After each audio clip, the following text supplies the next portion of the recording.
I hope everyone's watching by now. Inshallah, we will start very, very soon on a very special topic titled Sultan Salah Uddin Ayyubi. And now it is 8 o'clock, 8 p.m. the UK time, and I'm assuming it's 3 p.m. in Canada. And people across the world watching wherever you are all welcome to this very, very important discussion. I will try to keep it as formal as possible, inshallah, so that everyone can enjoy and take something from it. It is impossible for us to do justice to this topic in a short setting like this, but we will do an introduction to the life of Sultan Salah Uddin Ayyubi, his life and his legacy. So we will cover major aspects of his life, what he did, what his achievements were, and then I will recommend some books for you so that you can go and dig deeper, inshallah ta'ala, and study his life, the life of this magnificent man in more detail. So we will now begin with our talk. It is time to start, and I will be talking for nearly 40 minutes, inshallah, my brothers and sisters, and then I will take your questions for another 20 minutes. Your questions will come to me via WhatsApp, inshallah ta'ala. Brothers and sisters are working on that, and as soon as your questions come forward, they will be sent to me, and when I finish talking, we will take your questions. Now I will begin. Bismillahir Rahmanir Rahim. Alhamdulillahi Rabbil Alameen.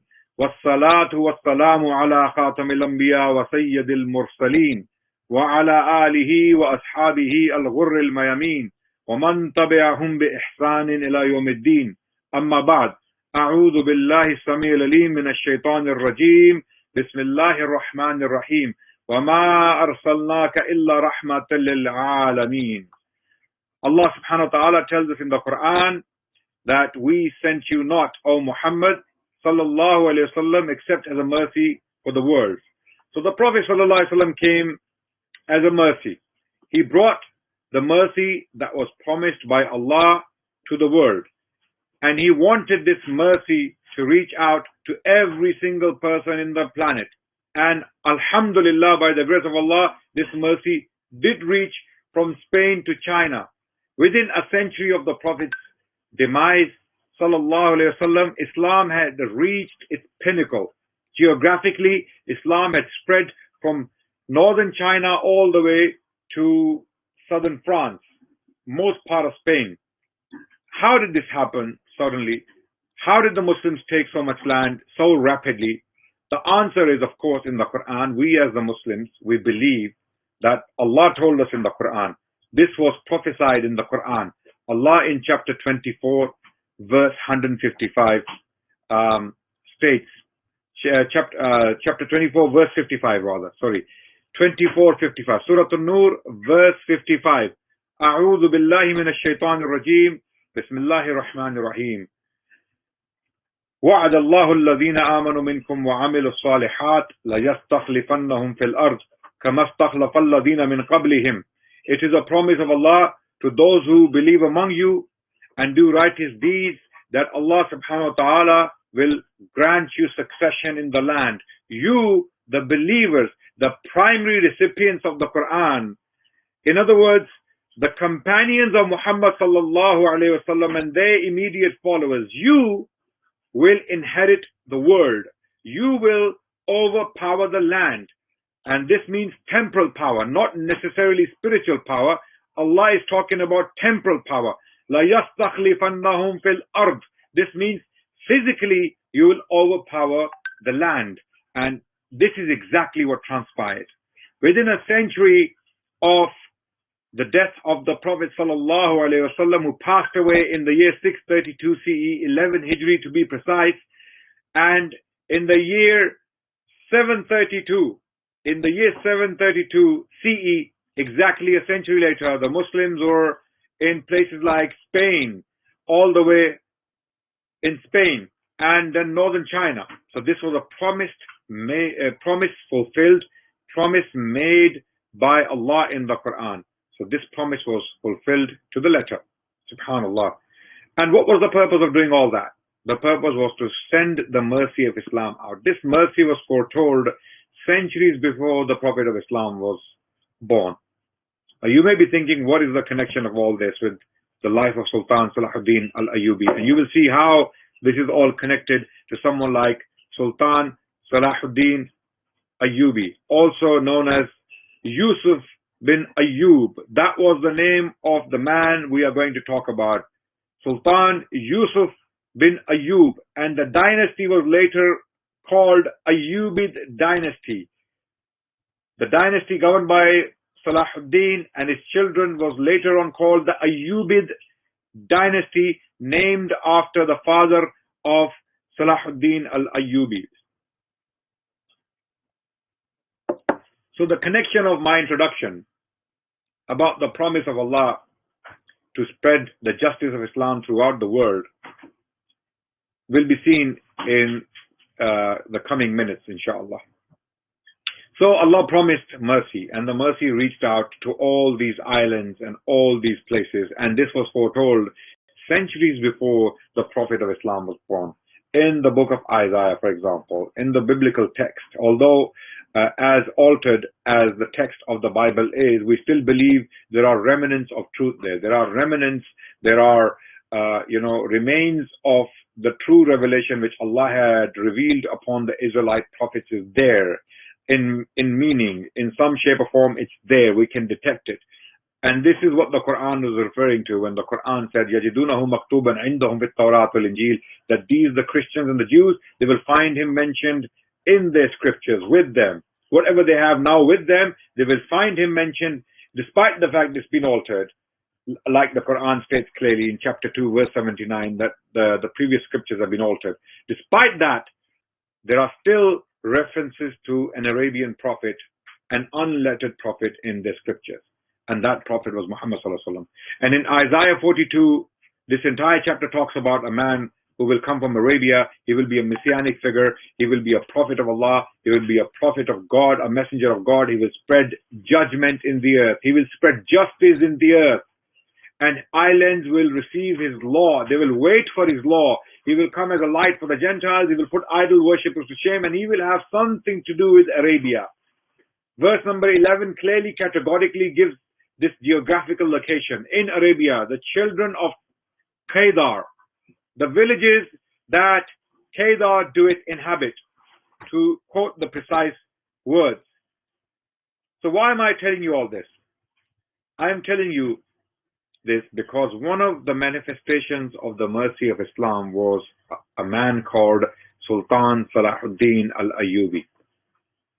This man was so merciful that even his enemies praised him, as we will see, inshallah, as we will see in this lecture later on. Even his enemies praised him. He was so merciful, so upright, so moral, that his enemies had maximum respect for him. They praised him not only in the Middle East, where they were fighting him actively throughout the Crusades. They praised him in their writings in Europe. When some of these people, they returned to Europe, they started to write books to praise Salahuddin. Some Christian authors throughout the Middle Ages, they had a lot to say about Islam. They had a lot to say about the Prophet of Islam. They had a lot to say, negative stuff, by the way, a lot to say about many people. But what they could not say was negative things about Salahuddin al-Ayyubi. So one of those manifestations of the mercy that Allah promised in the Quran to the Prophet of Allah, Prophet Muhammad sallallahu alaihi wasallam, was Sultan Salahuddin al-Ayyubi. Now Sultan Salahuddin, he confronted many Christian kings like Guy the Lusignan, for example. He also confronted Baldwin, the leper king.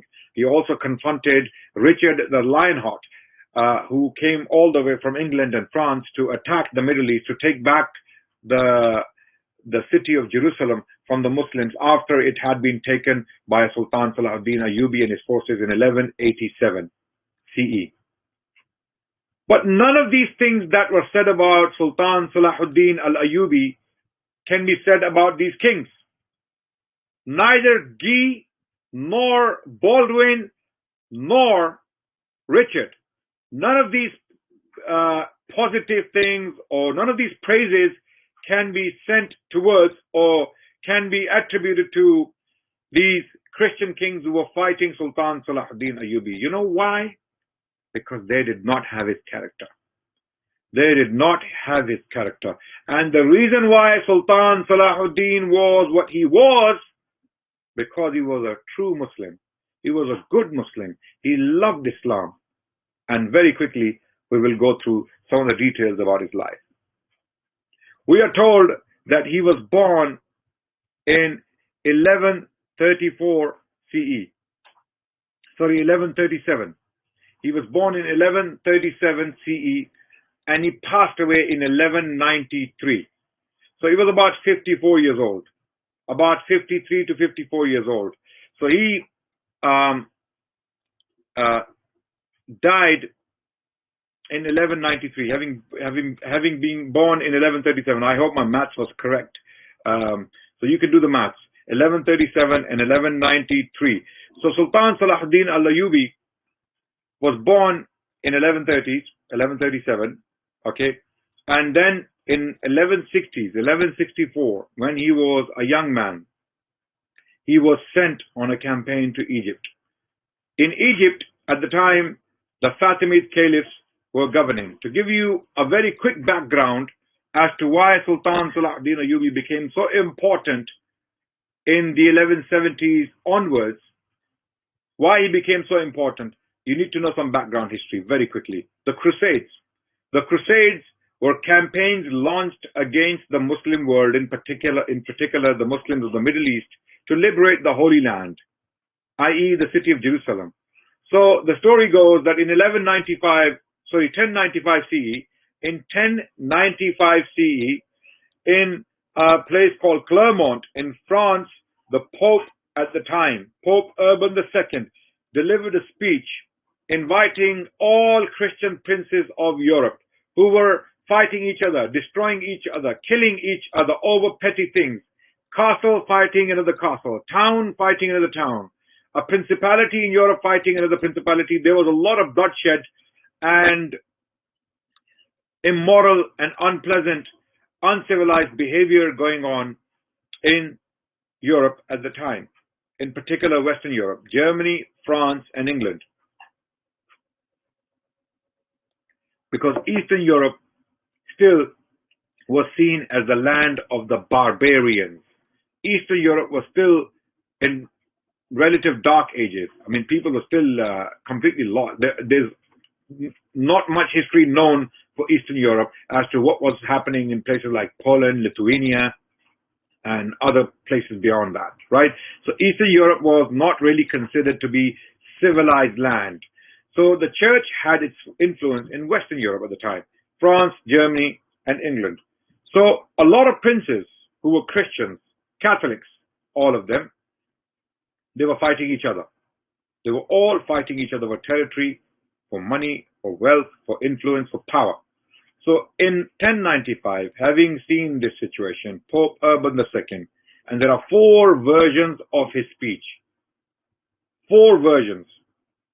And you can find them online, 4 versions. They have some commonalities, but there are many differences in the exact words, as to the exact words he might have said, right? So in 1095, he delivered the speech allegedly, and he called all the Christian princes of Europe to unite and go and liberate the Holy Land from the iron yoke of the infidel. The infidel he meant was the Muslims. The infidels he was talking about were the Muslims, right? So the Muslims at the time were called the Saracens. The Saracens. Okay, this term was used against the Arabs from antiquity.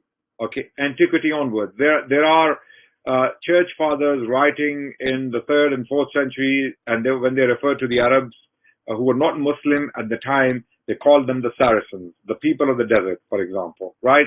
And even later on, following on from those church fathers, Christian clergy during the Middle Ages, they continued to use that term against the Arabs, even though the Arabs predominantly had become Muslim by this time.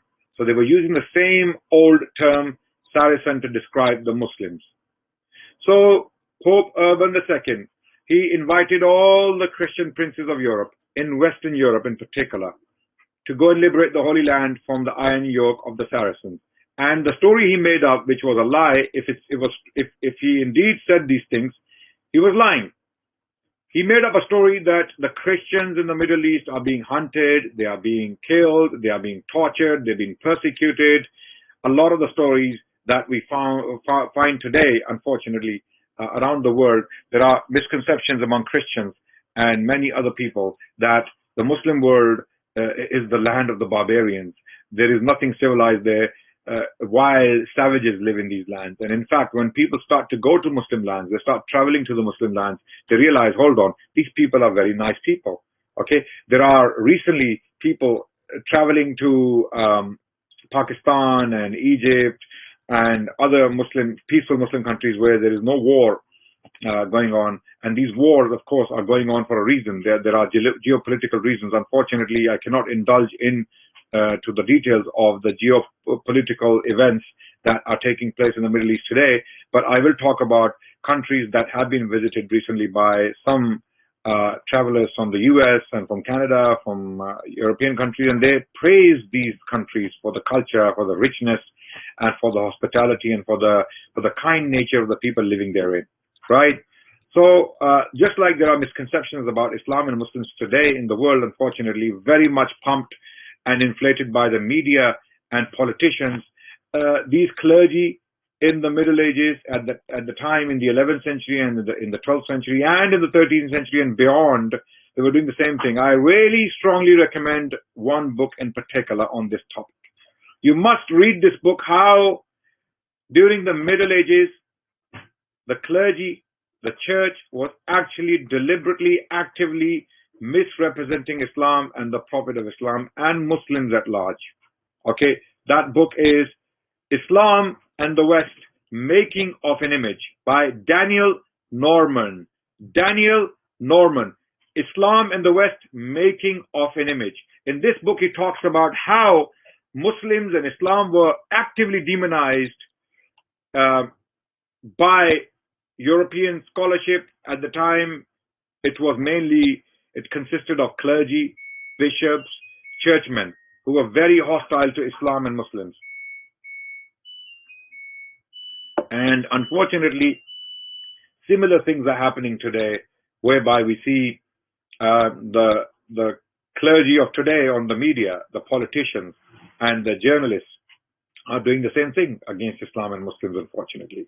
And we have to do more education. We have to talk about these things more so that we can educate our masses, we can educate our friends, we can educate non-Muslims who are listening out there. We can educate everyone. So we need to be more active about this, inshallah. Talk more about Muslim civilization. Talk more about great figures of the past, people like Sultan Salah Uddin Ayyubi and his likes. So Pope Urban II delivered the speech, and he lied to those people who were present. If the speech is true, and if it did take place, he lied to the people that the Christians of the Middle East are being tortured, while the reality was the complete opposite. The Christians of the Middle East were quite happily living with the Muslims in harmony. And in fact, when the Crusaders arrived in the Middle East, the Christians had joined the Muslims to fight these barbarians from the north. Okay, and one of the scholars of the Crusades, his name is Stephen Runciman. Stephen Runciman called the Crusader invasions of the Middle East the barbarian invasion. That's what he called it, because the Europeans at the time, unfortunately, were no less than barbarians. Europe was not what it looks like today. At that time, it was the most backward part of the world. It was the most uncivilized part of the world. The Muslims were shocked when they see the Europeans arrive. They were shocked that where have these people come from? What sort of people are they? And some of the Muslims actually wrote on the condition of the Crusaders, their culture, their living standard, and their lifestyle. And one of those books is very, very interesting. You must read it. It was written at the time when the Crusades were taking place. The author was none other than Usama ibn Munqidh. Usama ibn Munqidh, and he wrote this book titled Kitabul I'tabar, the Book of Lessons. So in this book, he gives anecdotes from his experiences of life, and he talks about the Crusaders at detail, and he takes lessons, or he wants people to take lessons from these stories. The book has been translated by a scholar called Paul M. Cobb. Paul M. Cobb, C-O-B-B. He has translated this particular book, and Penguin have published it. And you can Google it, Osama ibn Munqidh. And if you Google Osama ibn Munqidh and Cobb, the word Cobb, the book will come up, inshallah. Okay, so the result of Pope Urban II's speech was the Christian princes, some of them, they got together and they made their way towards Palestine. 60,000 people left Europe, according to some estimates. 60,000 people, and most of them died on the way. Some killed by hunger, others killed by disease, some killed by the people of the territories these crusaders were passing, because these crusaders were causing havoc wherever they went, and people in retaliation started to kill them. So almost 70% of these crusaders had died en route to Palestine. Only 13,000 made it to Palestine. In 1099, it took the crusaders to reach Palestine 4 years. 1095, when the speech was delivered, and it took some time for the crusaders to leave. There was a People's Crusade as well, okay, and it was led by a monk, okay. His name was Peter.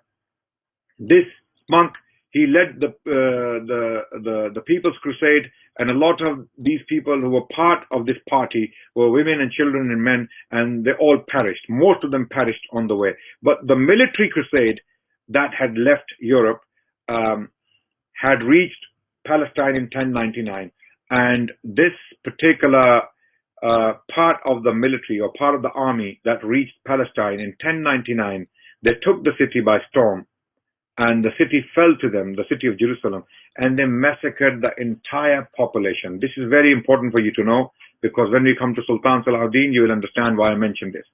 There was a massacre that followed, and the entire population of the city of Jerusalem was completely decimated.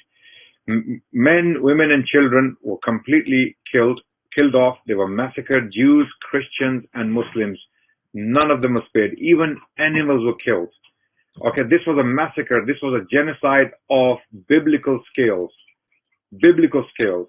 The scales I'm talking about, you can see these scales in the book of Numbers in the Bible, chapter 31, verse 17, and the book of 1 Samuel, chapter 15, verse 3. You can see what I'm talking about when I say biblical scales. This was a massacre of biblical scales, right?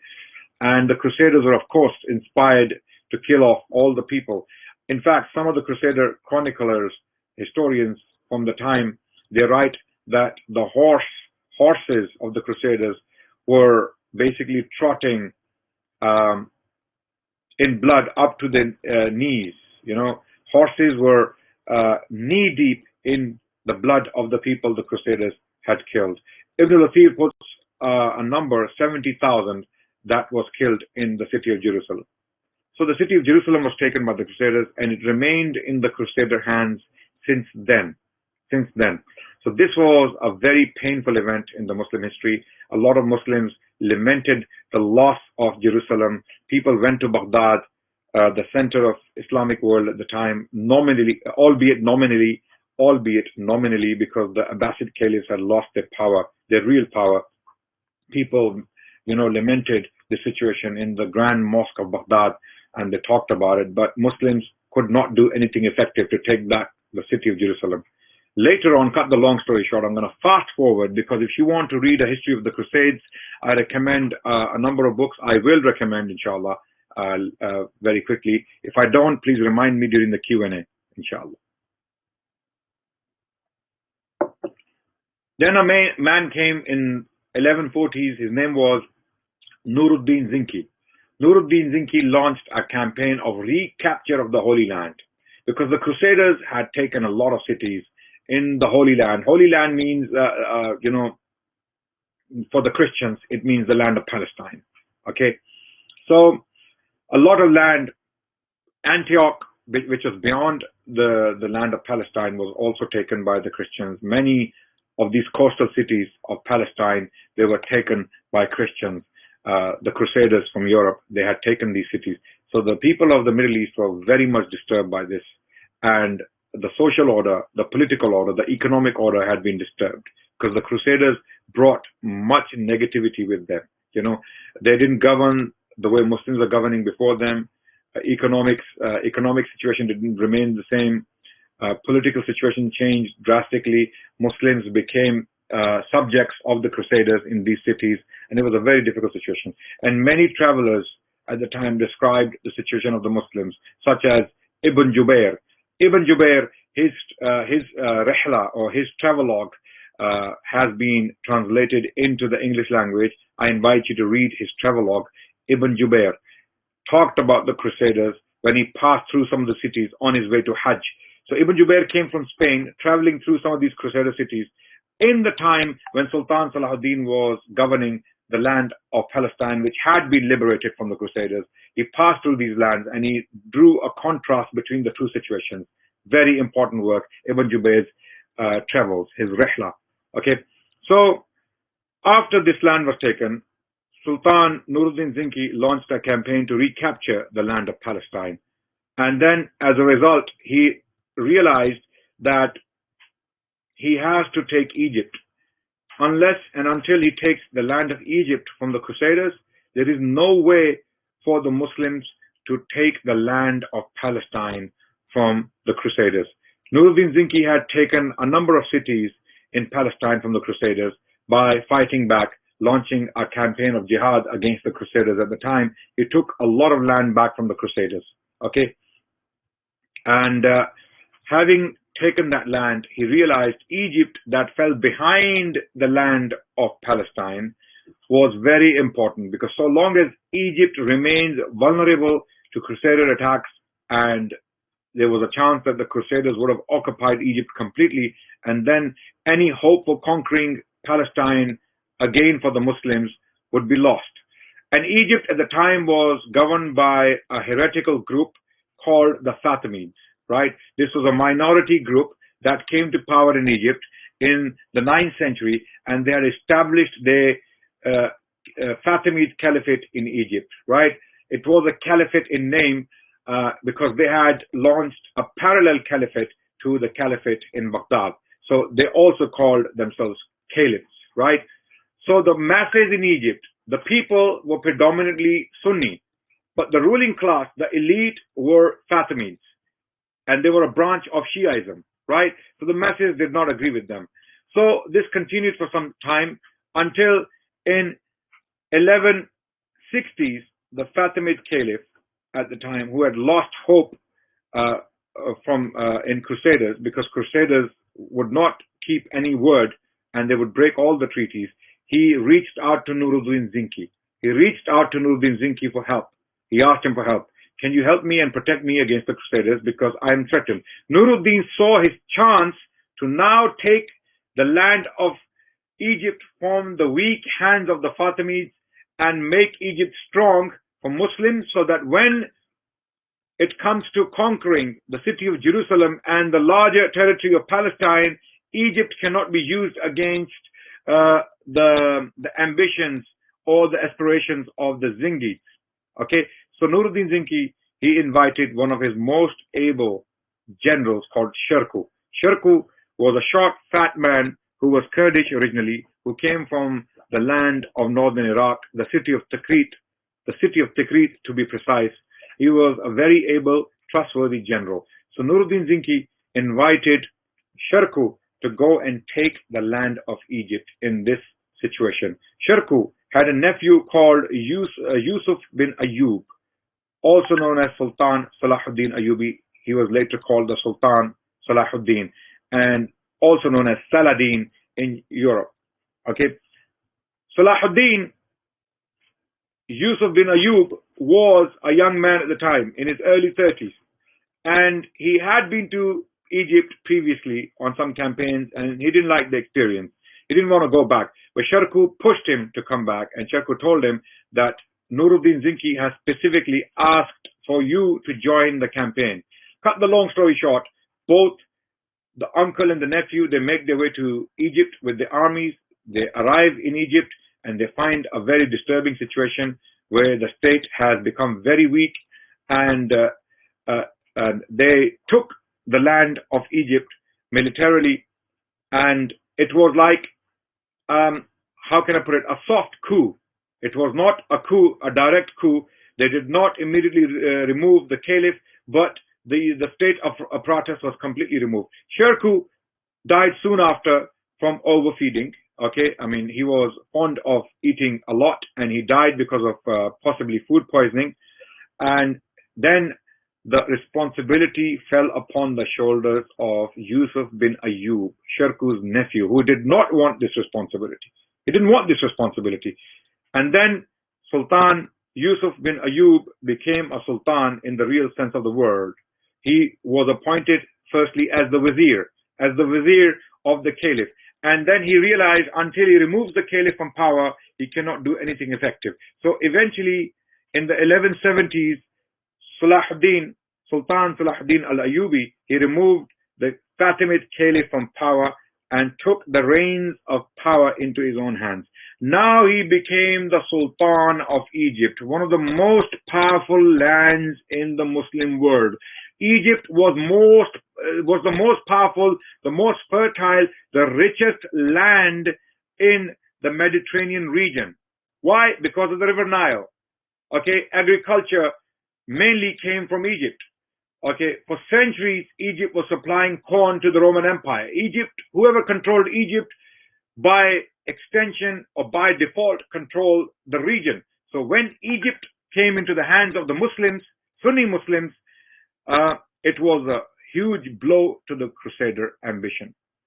And Nuruddin Zinki, of course, had realized that Sultan Salah Uddin Ayyubi had declared himself to be the Caliph, and he did that. Obviously, Sultan Salah Uddin Ayyubi was of the view that Allah has chosen him for this task.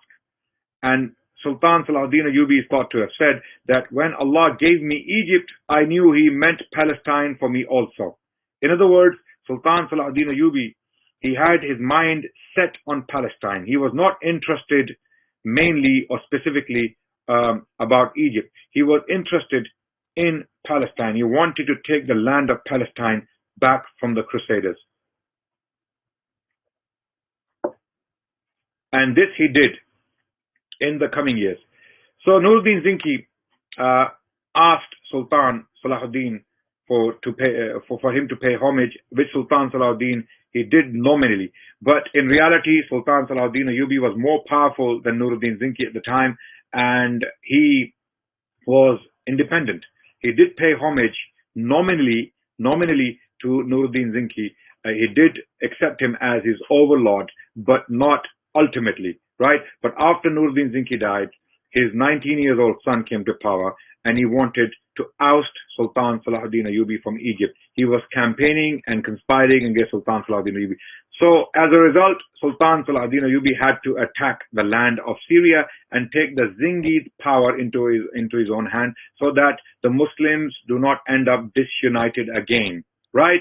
So Sultan Salahuddin Ayyubi, to cut the long story short, took the land of Syria from the Zingids, right? And he united for the first time the Muslims. For the first time in the last 100 years, he united the Muslims, actually for a long time, because Egypt was in the hands of the Fatimids for a very long time. So he united the Muslims for the first time in a very long time, the land of Egypt and Syria. And after that, he took the land of Hijaz, and he took the land of Yemen. So in a very short time, Sultan Salahuddin Ayyubi, through his genius, through his strategic thinking, through his sincerity, through his love and compassion for the Muslim community, and for his greater ambitions, he became the Sultan, the sole ruler of the land of Egypt, of the land of Syria, of the land of Hijaz, of the land of Yemen. So he was the most powerful king in the Middle East. He was the most powerful king in the Middle East. And the only land left was in the middle, the land of Palestine, the city of Jerusalem. Now Sultan Salahuddin Ayyubi, having united all the Muslims around these territories I have mentioned already, having united them, he launched his campaign against the Crusaders. And one after another, he started to take cities from the Crusaders, because he had a united front. He had the militaries of Egypt, Syria, Hijaz, and Yemen united against him. In fact, Sultan Salah Uddin Ayyubi had become more powerful than the Caliph in Baghdad, although he paid homage. He paid homage nominally again to the Caliph of Baghdad and respected his authority, but he was more powerful than anyone else at the time in the Middle East to take back the land of Palestine from the Crusaders. So the Crusaders were being governed at the time by a king who was a leper, who had leprosy. His name was King Baldwin, and he died soon after. Baldwin died due to his leprosy, and who took power again from Baldwin was a man called Guy de Lusignan. Guy de Lusignan was a Frenchman, a French crusader, and he came to power. He became the king of the Crusaders.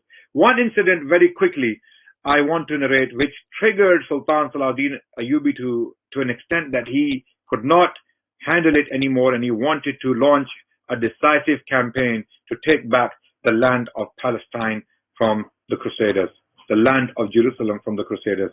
This incident took place in Jordan, current-day Jordan, in a place called Karak. Karak was a castle ruled by a Crusader knight called Reynaud de Chatillon. Reynaud de Chatillon was a French knight again, and he had attacked a caravan of pilgrims, despite the fact there was a treaty between Crusaders and the Muslims at the time that the pilgrims will not be attacked. Muslim caravans will not be attacked. But Reynaud, breaking all treaties and the word given to the Muslims, he attacked a caravan of unarmed Muslims going for Hajj to Mecca. And he decimated the people. He captured some of them. He looted them. And he brought some of these Muslim prisoners to his castle, which stands to this day in Karak. I have actually seen it in Jordan, current-day Jordan in Karak. The castle stands to this day. And this castle is very, very scary, believe me. He brought these Muslim prisoners to this castle. He put them in dungeons, and he said to them, call your Muhammad. Call your Muhammad and tell him to rescue you. Just like some Islamophobes around the world today are mocking the Prophet sallallahu alaihi wasallam. Just like some of these people are doing all sort of things, you know, they are insulting the Prophet day and night. You know, this man insulted the Prophet sallallahu alaihi wasallam in front of these Muslims. Call Muhammad to rescue you. When Sultan Salah Uddin Ayyubi, he heard this, he was very disturbed. He was very moved by this, and he vowed that he will confront Reynaud himself and punish him with his own hands. Punish him because of his breaking of the treaty, because of his disrespect and all these things. So Reynaud had done this, and Sultan Salah Uddin Ayyubi gathered his army and he went for Reynaud. He went for Reynaud, and cut the long story short, the result, the ultimate outcome was the Battle of Hittin, which took place later on. Of course, I mean, a lot of things happened in between. I do not have the time to go into the details, but you can read the details in some of the histories I will recommend, inshallah, very soon. Okay, so cut the long story short, the accumulation of all of this, okay, was the Battle of Hittin, which took place in July 1187. Cut the long story short, Sultan Salah Uddin Ayyubi decisively defeated a united army of the Crusaders. This was a heavy blow to the Crusaders. As a result, the Crusaders lost the city of Jerusalem. When the Sultan had defeated the Crusaders in this battle, which took place in 1187 in the month of July, 6 years before the Sultan was to pass away, when he died. Sultan Salahuddin died in 1193. 6 years before that, he was able to take the city of Jerusalem back from the Crusaders, and this was a huge blow to the Crusaders. This was a united front. Reynaud was also part of the army, and Guy de Lusignan was captured. Also, the king was captured in this particular battle. So Reynaud was brought to the tent of the Sultan Salah Uddin Ayyubi. As he vowed that he will punish Reynaud for torturing the Muslims, for looting the caravan, for pillaging and disrespecting the religion of Islam and all that, you know, all these crimes put together, Sultan Salah Uddin Ayyubi, he executed Reynaud with his own hand, And when it came to Guy de Lusignan, the king, the Sultan forgave him. So the Sultan said, kings do not treat other kings in this way, so you have nothing to worry about. The Sultan forgave him. Karen Armstrong, in one of her books, she states that Sultan Salah Uddin Ayyubi, in this book, Holy War, which is by Karen Armstrong, she talks about all these incidents I just mentioned in this book. It's a very, very good history of the Crusades. I strongly recommend it, by Karen Armstrong. It's from a European scholar, of course. She has this European perspective, which is fine. She's an objective scholar. I think she is a good writer. Holy War is the book where she writes about Crusades, and she talks about how this was a mistake on the part of SalahUddin to release Guy de Lusignan, who would later on fight against the Muslims again. So the mercy of Sultan sometimes came back to haunt him. He was so merciful to a fault, Karen Armstrong, to use her words, to a fault. He was merciful to a fault. He let this king go, and later on he came back to fight the Muslims again. So the result of this battle, the Battle of Hittin, this battle was called the Battle of Hittin because it took place in a place called Hittin, and the year was 1187. The result was the fall of Jerusalem. Cut the long story short, Jerusalem fell to the Muslims after a long siege, and some Muslims wanted to avenge what happened in 1099. Remember, I told you about the Crusaders. When the Crusaders took the city and they massacred the entire population, there was a genocide of people, Jews, Christians, and Muslims. Some Muslims wanted to do the same, and Sultan Salah Uddin Ayyubi reminded them of their religion, that you are Muslims. Crusaders are not your teachers. Crusaders are not your teachers. You are Muslims. You follow Muhammad Rasulullah. We are a people of mercy. We will not do what the Crusaders did. We do not follow them. They are not our examples. And Allahu Akbar, Sultan Salah Uddin Ayyubi upheld his moral and upright character. Many thousands of Crusaders were captured, and they were slaves. They were taken into slavery. And then what happened as a result? Subhanallah. Sultan Salah Uddin Ayyubi freed thousands of captives, and then provided military escorts for them to go back to the coast and take boats and ships back to their countries. Why did he provide military escorts for them? So that they are not attacked on the way by the people who had enough bitterness towards the Crusaders. People hated the Crusaders with passion. And I'm not only talking about Muslims, I'm talking about Christians and Jews also. The Christians, the Jews of the Middle East, the Christians of the Middle East, and the Muslims of the Middle East had suffered daily at the hands of the Crusaders. They all hated them. But to protect the women and children, Sultan Salah Uddin Ayyubi provided escorts for them to be transported to the coasts of Palestine, such as Acre and Jaffa and Ascalon, and then they were sent off to Europe. And these people came back to Europe, and they told the Europeans how much of a wonderful man Saladin is. As Muslim as he is, but he's a wonderful man, because Muslim in Europe at the time meant a monster, okay, a barbarian, okay, something crazy. Although the Muslims were the most civilized people in the world at the time, because even the Crusaders, when they came to the Middle East, they were shocked looking at the advancement of the Muslims. Muslims were very advanced, progressive at the time by the standards of those times. Of course, Muslims were the most advanced and progressive people at the time by the standards of those times. So, what happened? After this, Richard the Lionheart, the King of England, I will have to stop very soon because we have to go to Q&A as well, and I will summarize very quickly the life and the achievements of Sultan Salah Uddin Ayyubi so that we can, inshallah, talk about some questions as well and take some questions. So Richard the Lionheart, who was the King of England and parts of France at the time, when he heard the city of Jerusalem is taken and the Pope fell ill and he died as a result, when he heard the news that the city of Jerusalem has been lost to the Saracens, and this was a huge blow to the Catholic Church, the Pope, he died as a result due to the shock. Richard the Lionheart, the King of England, he was called the Lionheart. He took it upon himself to go back and take the city of Jerusalem back from the Muslims. So he mustered an army and he left for Palestine. He raised taxes in France and in Britain. He even said that I would sell London if I had to go and liberate the Holy Land.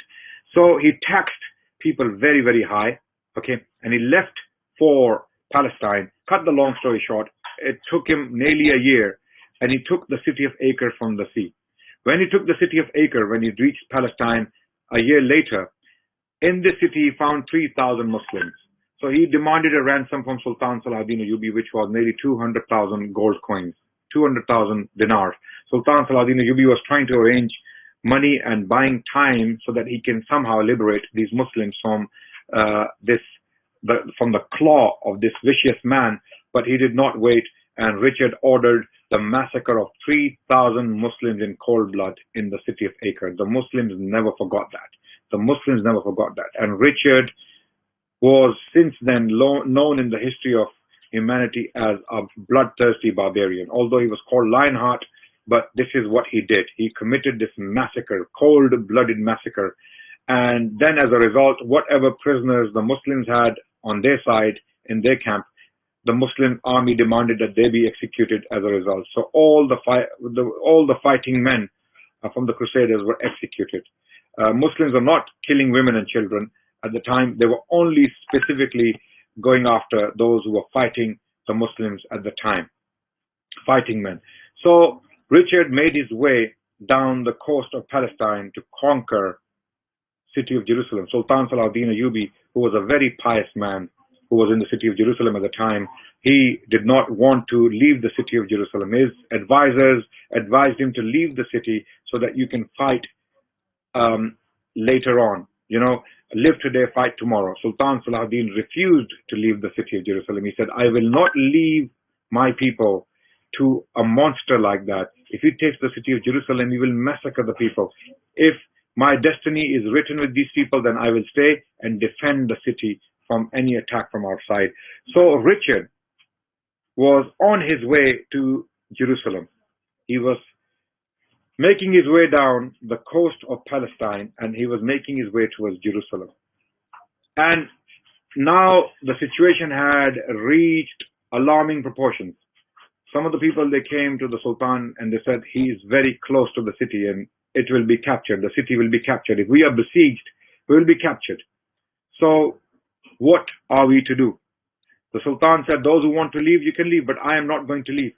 And some of his generals stayed with him in the city, and they decided to defend the city from within. And then Sultan Salah Uddin Ayyubi went to his sheikh, also known as Bahauddin ibn Shaddad, who is also a biographer of the Sultan Salah Uddin Ayyubi. Bahauddin ibn Shaddad, he told Sultan Salah Uddin to pray to Allah. He asked him, who is the greatest power? Who gave you victory in the first place? Bahauddin ibn Shaddad, he said, Sultan Salah Uddin, he said, Allah gave me this victory. So he said, Allah gives victory. So ask Allah for another victory. So Sultan Salah Uddin Ayyubi went to the Masjid al-Aqsa. And the Sheikh of Sultan Salah Uddin is narrating that I saw him pray standing on the Musalla. And when he made the sajda, he cried and cried and cried in prostration, in sajda. He cried so much that his spot of sajda, where you make prostration, was wet with tears. The prayer mat was wet with tears. And I could see his grey beard moving because he was saying something. His mouth was moving. He was begging Allah for a victory, for the safety of the people of Palestine, for the safety of the people of Jerusalem. He was begging Allah. Something happens. 6 miles away from the city of Jerusalem, Richard changes his mind. Richard changes his mind and turns around and goes back to where he came from. Eventually France, where he was captured, and then he was killed in a battle in 1194 in France. Why Richard turned around? What happened? People give a number of theories. People give theories such as Richard could not sustain a siege because there was no water around, because all the wells had been poisoned. There was no supply of food. The countryside was hostile, and we could not maintain a siege battle. Therefore, he decided to go back. But he had come all the way to the city of Jerusalem, 6 miles away. Some of his generals said to him, why don't you look at the city? Why don't you gaze upon the city? He famously, historically, is thought to have said that I will not look upon what I cannot conquer. I cannot look at what I cannot take. So he didn't even look at the city of Jerusalem, turned around and went back, subhanAllah. And I believe this was the dua of Sultan Salah Uddin Ayyubi. Sultan Salah Uddin Ayyubi was successful in taking back the land. And then another catastrophe took place. That was the announcement of the German Emperor, Frederick Barbarossa. Frederick Barbarossa was the Emperor of Germany at the time. He announced that he will go on a crusade. The Muslims, when they heard that he is coming with 100,000 men to take back the city of Jerusalem from Sultan Salah Uddin Ayyubi and his armies, the Muslims prayed qunut. You know, qunut al-nazila. You know when Muslims pray, when a calamity strikes them, they pray collectively, qunut. So the Muslims were praying qunut al-nazila every single day. The result was Frederick drowned in a river which was waist high. He was on his horse. He was an old man, and he fell from his horse. His armor caused him to drown in waist-high water. He could not rise. He could not stand up. Allahu Akbar. So the army, when they saw the king die, it disintegrated. Some of them were killed off. Some of them made it to Jerusalem. Others went back to Germany. Allahu Akbar. So Richard turned around. Frederick was drowned in river by the du'as of Sultan Salah Uddin Ayyubi and the Muslims around the land of Palestine. This was the greatest achievement of Sultan Salah Uddin Ayyubi. Now, some personal characteristics. He was a very pious man. As soon as he took power in Egypt, he became excessively religious. He would sit with the ulama, he would learn from them, he would study with them, he would listen to the hadith of the Prophet ﷺ for hours upon hours. He would sit with the ulama excessively.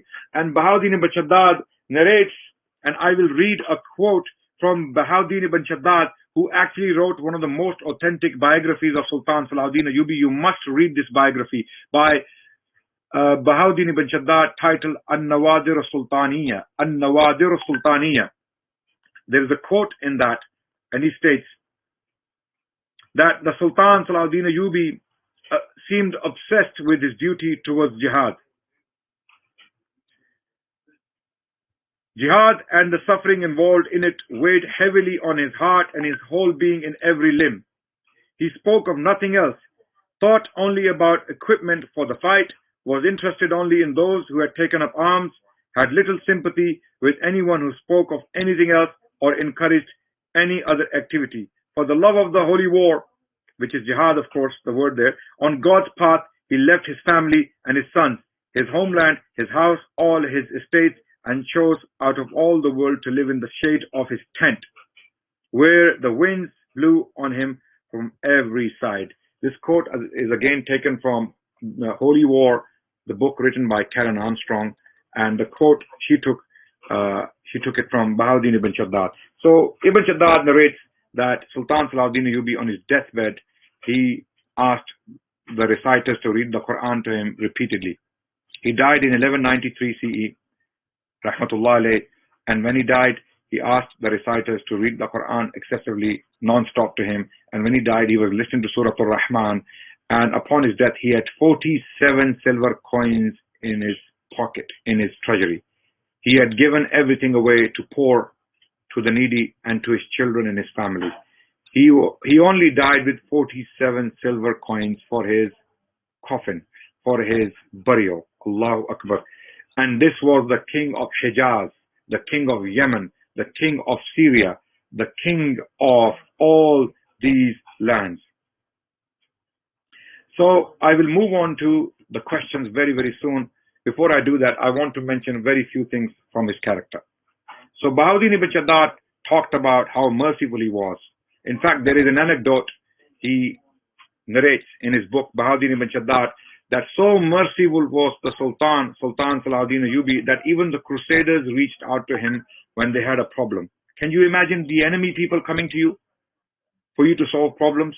Can you imagine enemies approaching you when they are in a war with you? Those people are approaching you to solve their problems.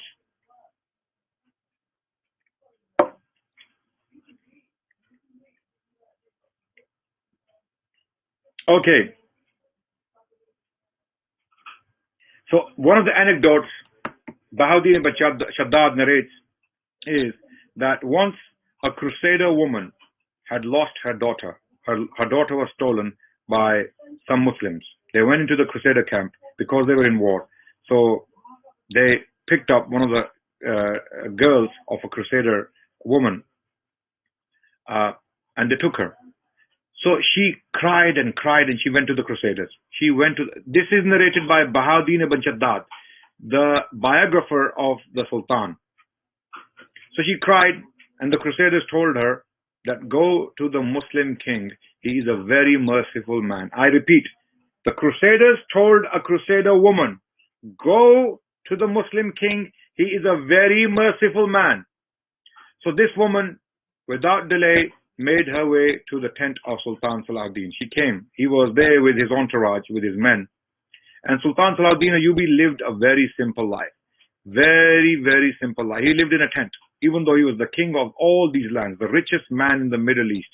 All his money, all his wealth was being spent on the campaign to liberate Palestine from the Crusaders, who were a very evil force in the land of Palestine. They were very, very evil people, the Crusaders. They did not keep their word.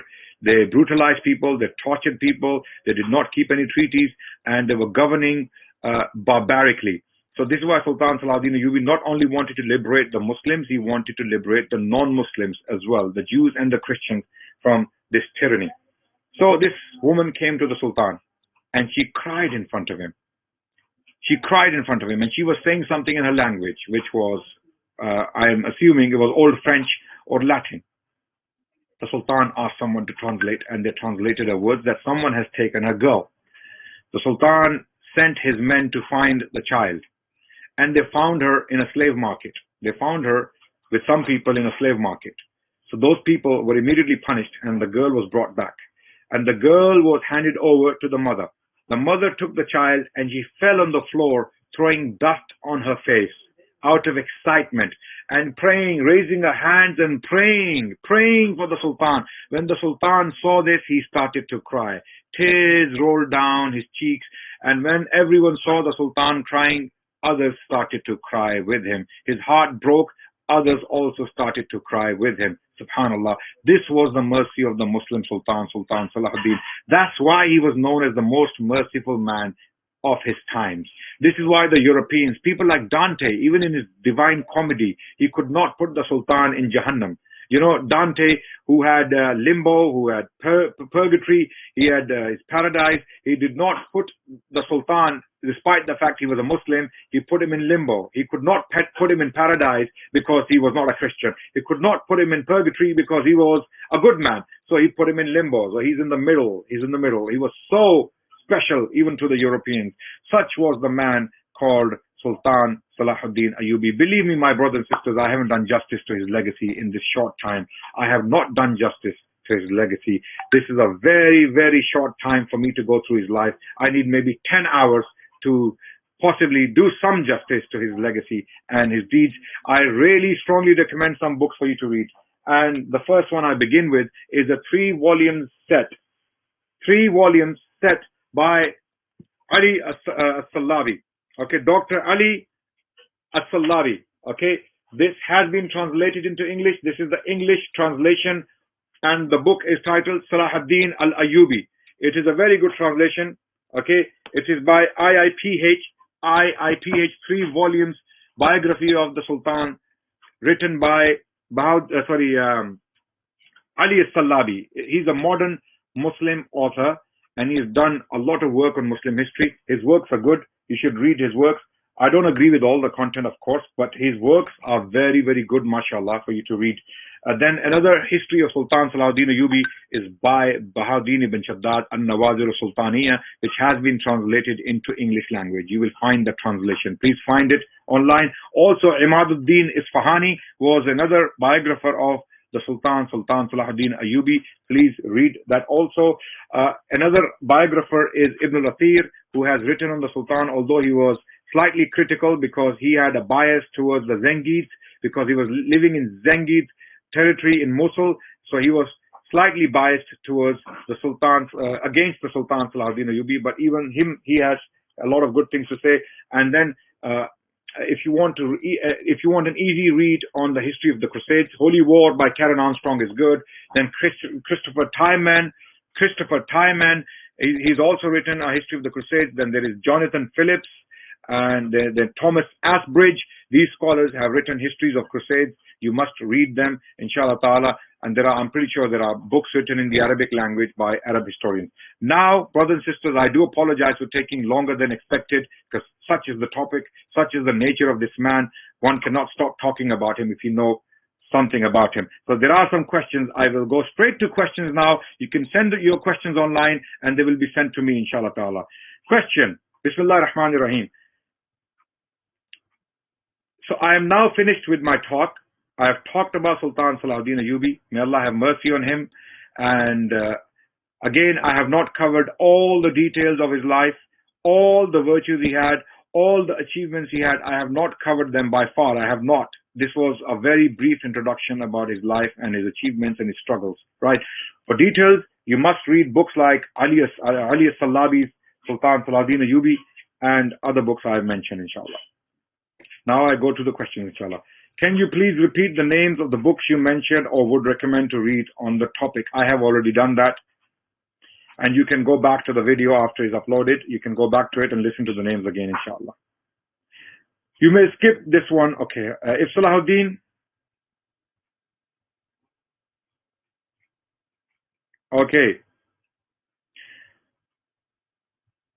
Brother Adnan, where or how did SalahUddin become so strategically able and competent in making positive change? How did he gain the understanding and wisdom? SalahUddin became competent because he was sincere. He was very sincere with Islam, very sincere with Allah, very sincere with his messenger. And he was sincere when it came to his responsibilities as a king. He realized as a king he has to represent the best interests of his people. And at that time his people were being brutalized. Okay. So likewise, Muslims today, they need to understand the situation they live in and what are our responsibilities towards the world. We are a civilized people. Our Prophet has told us to be merciful, to be compassionate. So we have to spread the love and justice and mercy of Islam all around the world by teaching people about it, by removing misconceptions, by confronting Islamophobia where it is. Islamophobia is the biggest threat Muslims are facing today all around the world. Islamophobia has been normalized. For some reason, living in this modern age, in this so-called civilized age, Islamophobia has been normalized. It is normal now to insult Muslims. 2 billion people on the planet insult them, degrade them, dehumanize them, demonize them for that matter, right? How can we reverse that? We can reverse that intellectually, intelligently, socially, educationally. We need to educate ourselves. We need to really speak up. We need to represent our civilization. We need to learn about it. We need to teach more actively about it. We need to write articles. We need to become journalists. We need to become lecturers. We need to become professors. We need to become politicians. Politicians not for the sake of power, not for the sake of money. Politicians for the sake of the betterment of this world, so that this world can be a better place. So we need to become all these things. We need to be intelligent people. We need to look at the legal limits we have in every single country we live in, and within those legal limits, we need to uphold the law and order and do anything we can in our power. Within the boundaries of the law and order, we need to educate the people of these lands we live in, inshallah ta'ala, wherever we are. So these are our responsibilities. Learning from the legacy of Sultan Salah Uddin Ayyubi, we the Muslims, we need to take leadership in journalism, in media, in politics, in education. These are the fields we have neglected for a very long time. So we need to take leadership in these fields, inshallah ta'ala. How did Sultan Salah Uddin Ayyubi gain so much courage, and how can Muslims become more courageous today and overcome? I just answered that question. I think I have answered that question. How did the politics of the Middle East change after the death of Sultan Salah Uddin Ayyubi? Who were his successors? Very good question. Unfortunately, the politics of the Middle East changed drastically. Within 50 years after the death of the Sultan, much of what he had created disintegrated. But Jerusalem, alhamdulillah, remained in Muslim hands, except for some time when King Frederick, who was the king of Italy, if I'm not mistaken, he had taken Jerusalem for some time from the Muslims, but then the city was taken back again by the Muslims, alhamdulillah. But since then, the city of Jerusalem has remained in the Muslim hand. But the politics changed beyond recognition. His children, they lost power. The Ayyubids lost power in 1250, and the Mamluks came to power as a result. Mamluks, people like Saifuddin Qutuz and Sultan Baybars and many more followed thenceforth. They came to power, and then what happened was Mongol invasions. Basically, Sultan Salah Uddin Ayyubi, Nuruddin Zinki actually had started the job. Sultan Salah Uddin Ayyubi took it to the peak, and then it declined, and then the Mamluks finished the job by taking the remaining strongholds from the Crusaders, such as Krak the Chevaliers. Krak the Chevaliers was an impregnable castle in Syria, which was taken by Sultan Baybars in 1290s, if not mistaken. In 1290s, he took that castle nearly a century after the death of the Sultan Salah Uddin Ayyubi. So the politics changed. Then Mongol invasions happened. Mongols came invading the Muslim land, and they devastated the land. So much had changed later on. And then the Ottomans came to power in 1299, and Ottomans changed the dynamics of the Muslim power at that time for nearly 6 centuries. So a lot had changed after Sultan Salah Uddin Ayyubi. But we must judge him for his time, for his circumstances. And for his time and his circumstances, he did his best. He did his best. Any more questions? I assume there are no more questions. If there are questions, please put them forward. If there are any more questions, inshallah, please put them forward. I assume there are no more questions. Okay, there's another question. Who would you term the spiritual military successor of Sultan Salah Uddin Ayyubi to date? A good question. There are few individuals. Okay, I would say spiritual and military successors. Strictly speaking, the religiosity of Sultan Salah Uddin Ayyubi and his military prowess, although this person was not as successful as the Sultan, because this person I'm going to mention, he died on the battlefield fighting his enemies. His name is Tipu Sultan. Tipu Sultan, he was a very, very amazing character. Very similar in many ways to Sultan Salah Uddin Ayyubi.